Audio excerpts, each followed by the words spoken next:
The first caller is 650530. 650530. What's going on, Mohammed? It's Jesse. Hey Jesse, how's it going?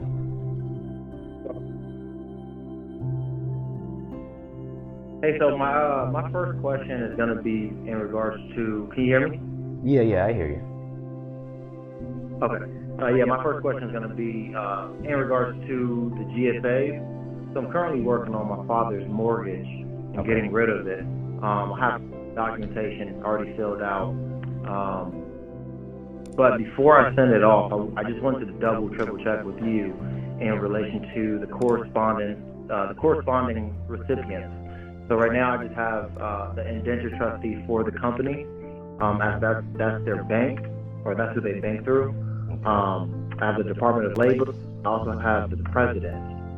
Would there be any other parties that I would need to send these corresponding documents to? Yes, if you look into the mortgage, the address that the regular bill is sent to, or the regular monthly statements, is different from the one that you sent discharge to. So if you don't want to look through all the mortgage, you can just call them. Just call them and ask for the address to send final payments to, and it's usually different. Got it. And it doesn't matter if it's a PO box, correct? No, it doesn't matter. Okay. The second question was going to be in relation to the types of Treasury direct accounts. So I know that there's the legacy Treasury, and then there's a regular Treasury direct account. Yeah. But within those accounts, you talked about a deposit account, in which I've been reading the jurisprudence on the different types of deposit accounts. So I've come up with cash accounts. Steps are, even though you know what it is, but just speak to them that way so that they feel like you're not trying to, speak to them a certain way. They have their ego going on. But the manager is the one you should have spoken to, because they usually know. But that was probably just some lady who just filed some documents, and she's never seen that before. Well, no, that was actually the lady that when I called as a prerequisite, she was the one that was that they gave her name as the one who actually handles this affair. Oh, okay. And she was the one I. Yeah. So, and I actually mailed it directly to her. So, and she came off like she had a real attitude, even though I don't care, but it's usually rich people who do it, and they all know each other. So if it's someone they don't know that's doing something like that, it's like, oh, who are you? You just coming new into the neighborhood doing this. It was just really a test, so to say. But if that's what you want, just put it there. Yeah, it definitely was a test. Yeah, if that's what you want, just put the citation of the law in the cover letter, and get a notary to sign it as a true and correct copy affidavit. For the cover letter? So along with the cover letter, when you tell them to file it a certain way, and you cite that law per so and so, then you have another page that at the heading it says affidavit of true and correct copy, and then it would have a verbiage that says, I, John Doe, a notary in the state of New York or wherever, hereby certify that the following public law and statutes, blah blah blah blah, are true and correct copy per the state legislature of South Dakota. And then they sign their signature and put their seal. That's per rule of evidence. So create another letter to put with the cover letter that got the citation in. Right. Basically, so it's undisputable that it is the law, according to how rule of evidence works. Okay, that makes sense. Yeah. Okay. That's pretty much. I got a conversation with you coming up, so I don't want to hold up all the time. So. All right. Cool. Okay. The next caller is 818-903. 818-903. Hey, it's Sam, man. How you doing? Hey, Sam. I'm balanced. How you been? You hear me good? Yeah, I hear you. I hear you. Okay, good. All right. Where was it? Okay, I wanted to ask. Now, I think I recall hearing something, but I'm not sure. So I wanted to ask you if it sounds familiar to you. When it comes to having either foreign trustee or obtaining a foreign driver's license in any scenario, is there an issue with Canada or Mexico being a part of North America here that disqualifies them? And I feel like I've heard something that one of those poses a problem on either the driver's license or the foreign trustee situation. I could be wrong though. Have you? Hey, I'm inviting you to come join the patron page. Not only do you get access to documents, posts, and videos that you will never find on any other platforms, you also get instant access to webinars that otherwise will cost far more. And we speak of things that usually we would not be able to speak of on any other platforms far more freely. On top of that, you get the opportunity to send me monthly questions along with everyone else's questions, so you can see other people going through similar circumstances. You never know, what you think might be a stupid question is quite often very valid. On top of that, you get access to monthly question and answer archives from several years back from people who have gone through it and people who are going through it. Get information regarding things you experience daily that you didn't even know you could take advantage of when it comes to business, work, or other personal things. There's a community of people where you can bounce information off of, and they can give you some tips and tricks based on what they're currently going through in their respective venues that you might maybe want to link up with, and there's a high likelihood you're not going to find them anywhere else. And you also get the access to directly send me messages. Oh, and also if you are a tier 4 member, you get access to yet another monthly meeting where we actually answer as much questions as we can, and we're between an hour and a half, and in some cases up to 4 hours. In addition to that, we also show some exclusive lessons that are not going to be posted on Patreon or anywhere else but the tier 4 meeting alone. So come forth, come join the 500 plus people already on Patreon, and in some cases we even give certain things out. And while you're at it, you might want to check out the store, subtlesubstanceservices.com. There might be a few things you want to pick up in there.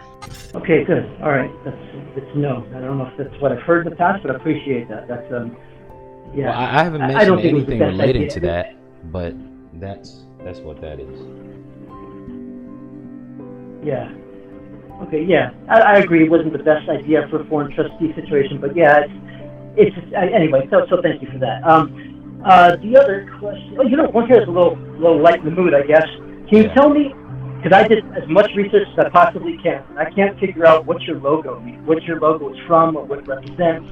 The parallel lines, the black lines. Oh, the black one with the white background? Yeah, just the parallel, dashed lines.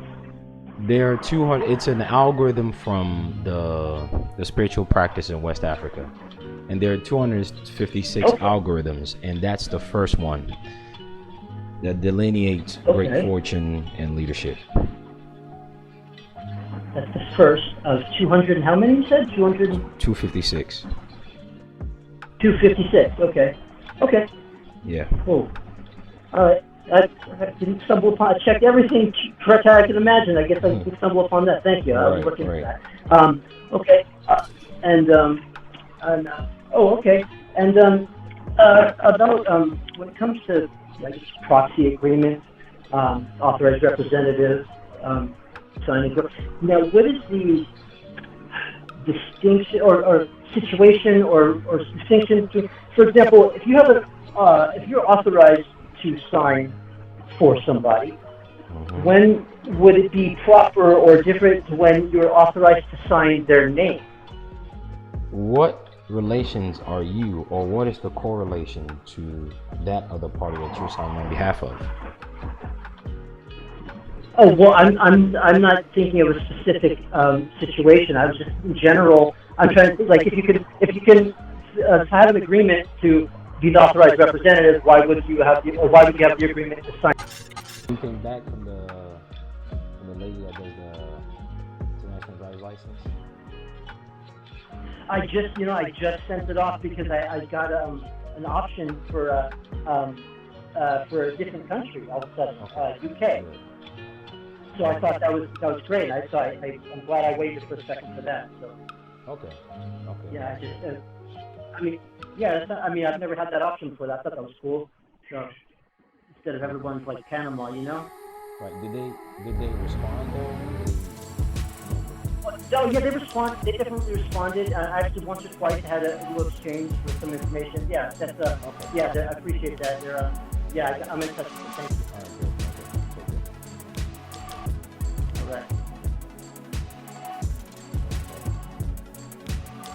Next caller, I think this is the last caller. It's 301-996. 301-996. Good day, Mohammed. Hey. How are you? I'm Balance. What's going on? Great, Balance. Great, too. Getting this Express Trust all done. And I'm about to send it off myself this week on a divine day.